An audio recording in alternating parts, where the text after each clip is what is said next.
In today's video, I'm going to teach you how to separate the date and time parts from a date-time value in Google Sheets on your desktop, and I'll also show you how to format them correctly.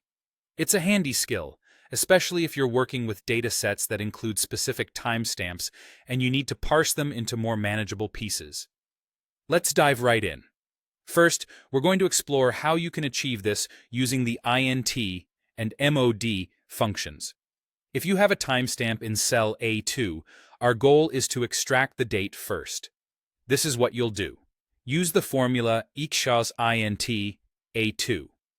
What you'll get in return is simply the integer part of that date-time value, which is the date itself. However, it's crucial to get the format right. So after entering the formula, head over to Format in the menu, navigate to Number, and finally select Date. This ensures the cell is formatted as a date. Once you've done that, let's move on to extracting the time part. Apply the formula ia mus mod A2 1. The result you'll see is the fractional portion of the date time, representing the time. Again, you'll need to format this correctly. Go back to Format, select Number, and then click on Time.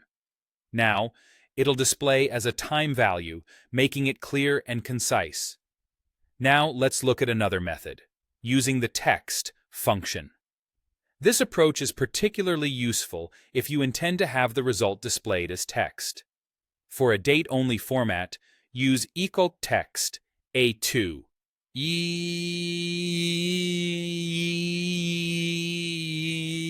This provides the date in a more standard text format.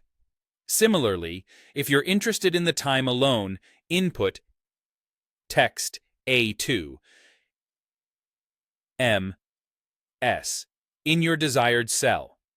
Keep in mind, though, while this method is great for visual purposes, it transforms the values into text, which means you won't be able to perform date or time calculations on them directly. For our final method, we'll make use of the split function, which is perfect if your date-time information is already stored as text. Let's say you have something like 2025 05 16 14 35 13 in cell A2. You can simply use equals split A2 to break these apart by the space between the date and the time. What this does is split the date and time into separate cells for you.